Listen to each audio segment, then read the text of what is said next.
Hello and welcome to Geek Speak with Envision IT, a podcast for business leaders and technology experts that like to stay on top of the latest security news and listen to interviews with insightful industry leaders.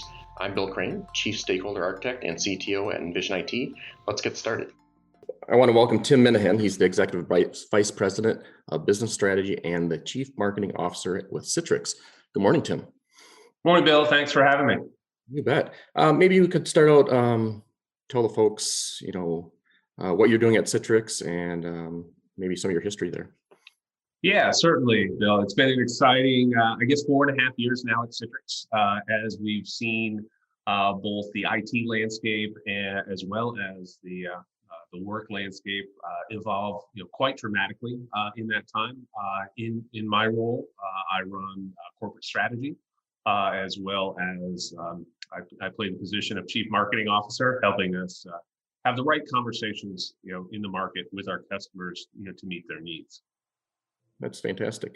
So a lot of people know this, but years and years ago, when we were looking at what we want to focus on as a company,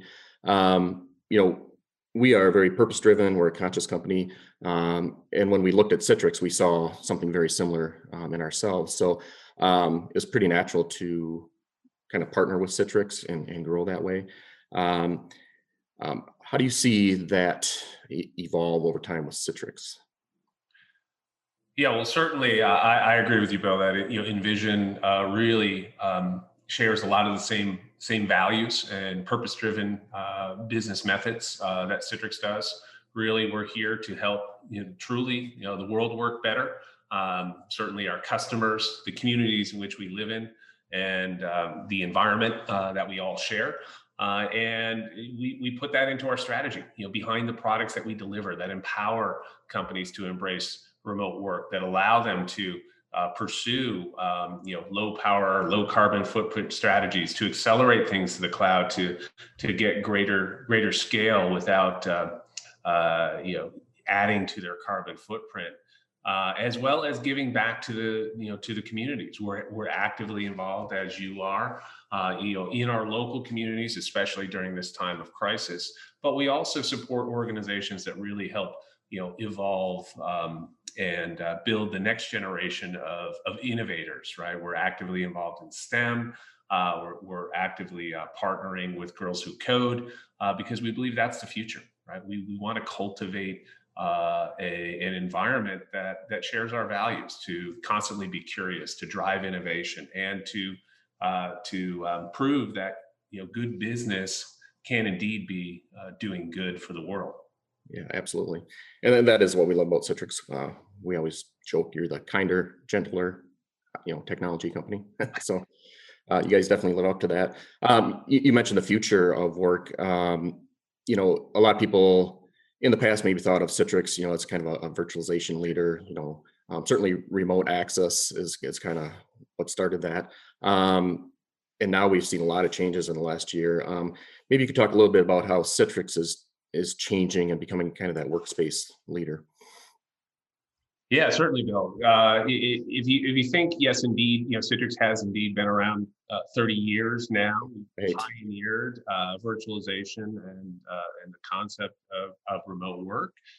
However, our mission has always been the same: to really kind of power this better way to work by enabling employees to have access to the work resources they need to do their very best work wherever that needs to get done. Now, back in the day, that was, how do you virtualize on-premise applications and make them available remotely and securely to your employees? And that's evolved as both the work environment and IT environments have evolved. So today, as companies begin to modernize their application infrastructure, as employees begin to bring new devices and tools into that, and as everything moves to the cloud, we're in a much more distributed work environment that needs to go beyond just virtualization to deliver a unified access and secure access to all those work resources, those SaaS apps, those web apps, those cloud storage capabilities, the business services that we need to do our very best work, whether we're working in the office, whether we're working on the road, or as we're all seeing right now, whether we're working at home, right, to have that consistent and reliable work experience. Yeah. I guess that's maybe an area we can touch on, this last year has really changed things, and I think it's really accelerated maybe the direction Citrix was taking customers. Um, what have you seen around that? Yeah, certainly. If none of us would have wished or even thought of the pandemic being what it's become, it certainly has dramatically, impacted the world and lives. But there is, an old saying that necessity is the mother of invention, and I think we're seeing that right now. In the face of the pandemic, companies are accelerating their digital transformation from, the transition to the cloud, for example, from 1 to 3 year measured programs into 1 to 3 months or even faster. Right. More importantly, you're beginning to see businesses rethinking their workforce and employee engagement strategies, re-examining outdated work models and methods, and questioning, candidly, the role that physical office space will play in the future. So we're going to see this rapid acceleration of things that both Envision and Citrix have been talking about for a while.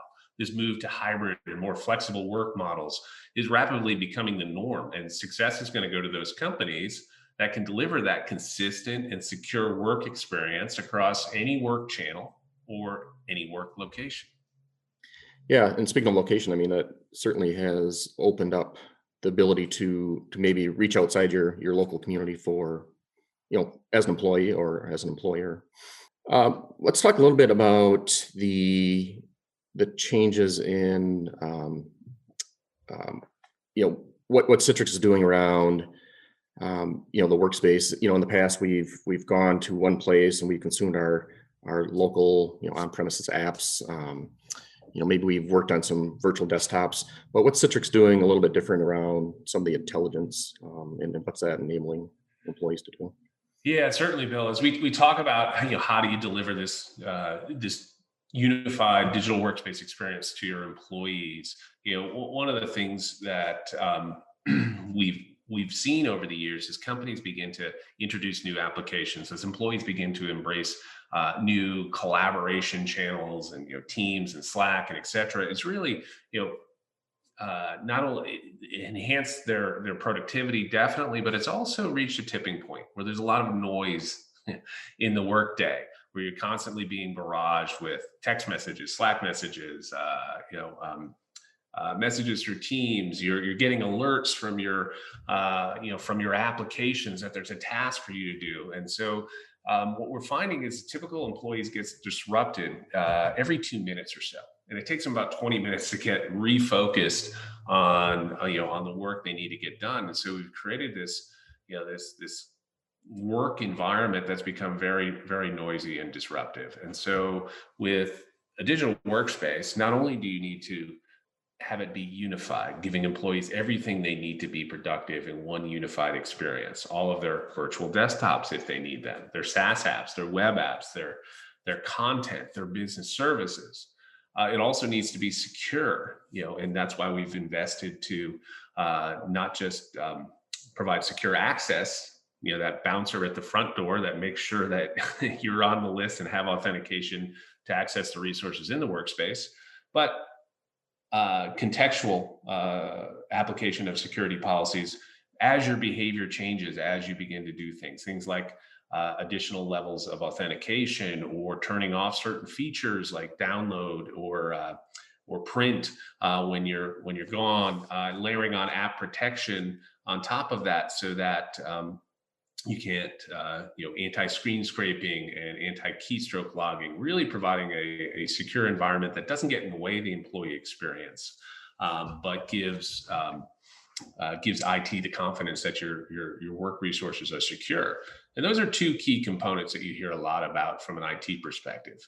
But in order to deliver a work environment that allows employees to do their very best work, you need to infuse that workspace with intelligence. And so we've done that. We're leveraging things like machine learning, assistance, and micro apps to actually curate the employee's workday, to remove a lot of that noise, present them with the right task and the right information at the right time, and allowing them to execute those tasks and consume that information without necessarily needing to go multiple layers deep in in a given enterprise application.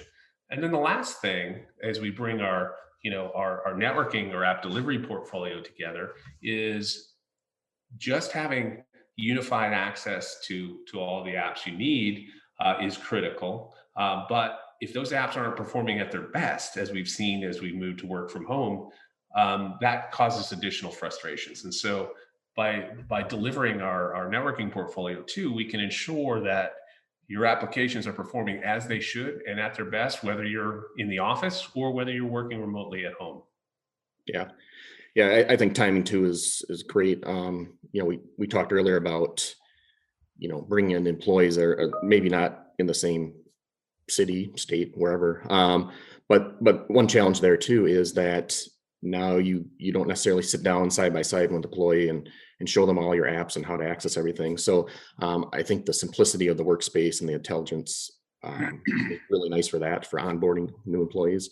And we've seen some industries, Bill, that really have just exploded during this. So financial services, for example, right? Their transition, they've been talking about, hey, we're going to digitize banking. Well, guess what? It's happened dramatically. Where you're seeing 3x, 4x the volume that they've traditionally seen, and so that's required them to hire new employees, like you're saying. And they've needed to onboard them very quickly in a completely remote environment. So, a digital workspace has become key to that because it allows them to offer up those resources, allow that employee potentially to use or bring their own device, and then ensuring that the company resources are secure without actually needing hands on the device. Yeah. Let's talk a little bit about transition to cloud services. Certainly Citrix, we've been helping a lot of customers, take advantage of what Citrix is offering.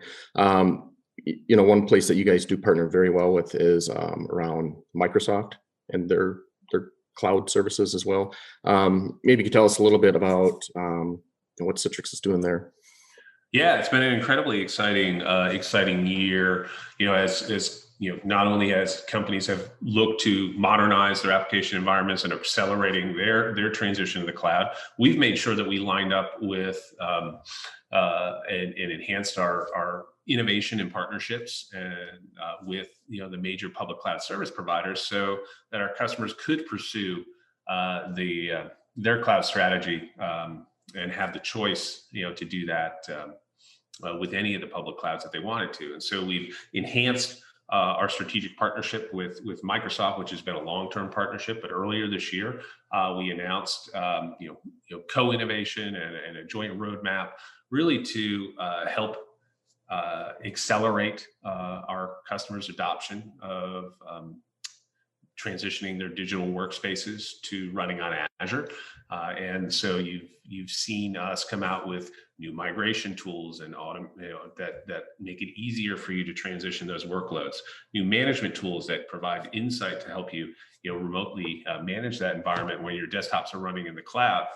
And in addition, this fall we also announced the ability to do that with Google as well.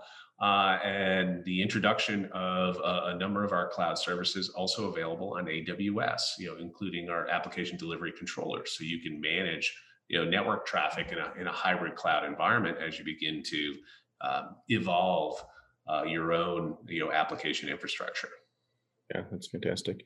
I guess maybe as we start to wrap up, maybe we could talk a little bit about kind of the next, the next kind of version of what people, how they work and where they go to work, or do they go there to work. So I guess as we modernize businesses and our workforces, how does Citrix play in that? Yeah, Bill, I think you're seeing a few things right now, right? So 80% of C-level executives say they're going to make remote and hybrid work a more permanent part of their overall workforce and cost management strategies. And they're not just doing like that, like I said before, to reduce footprint of the real estate and the like, but they're actually doing it to tap into new pools of talent, to rethink their work models. We have certain customers like eBay, for example, that even before the pandemic was rethinking their work models around the call center, and it had used the digital workspace to go and enable, what we're calling this home force, the stay-at-home parent in Montana, the retiree in Florida, the gig worker here in Atlanta, and arming them with the applications and the information they need to do their very best work, wherever that is. And that allowed eBay to be able to hire new skills and talent and retain them much longer than their traditional call center, which was right down the street from a competitor's call center. Similarly, employees are now kind of voting with their feet. They realize, through this pandemic that they can not only be productive outside of the office, but they can actually be more creative, more innovative, have a better work-life balance. And we just did a study with one poll of thousands of knowledge workers here in the US, and it found that 47% have either already relocated out of high-rent metropolitan areas or are in the process of doing so because they feel empowered that they can indeed work remotely. And that's why you're seeing a lot of large tech companies saying, hey, we're going to make remote work or hybrid work a more permanent part of our strategy. Now, the only way to do that is through the partnership that Envision and Citrix have, is by helping our customers deliver a consistent and secure work experience for those employees through a digital workspace. Yeah, that's wonderful. And Citrix really has enabled you to do both, right? A lot of times we've seen where, you want to make something more secure and you kind of ruin the user experience. So Citrix has done a great job of doing both. So there's definitely no compromises there. So, well, Tim, thank you so much for joining us today. It's been a pleasure. And we definitely thank you for your partnership. Bill, thanks for having me. Envision's been a great partner, and we're looking forward to powering this new way of working together. Thank you, everyone, for joining us today. If you have any questions or you have future topics you'd like us to cover, please connect with us via the link in the show notes. And if you enjoyed today's episode, be sure to like and subscribe.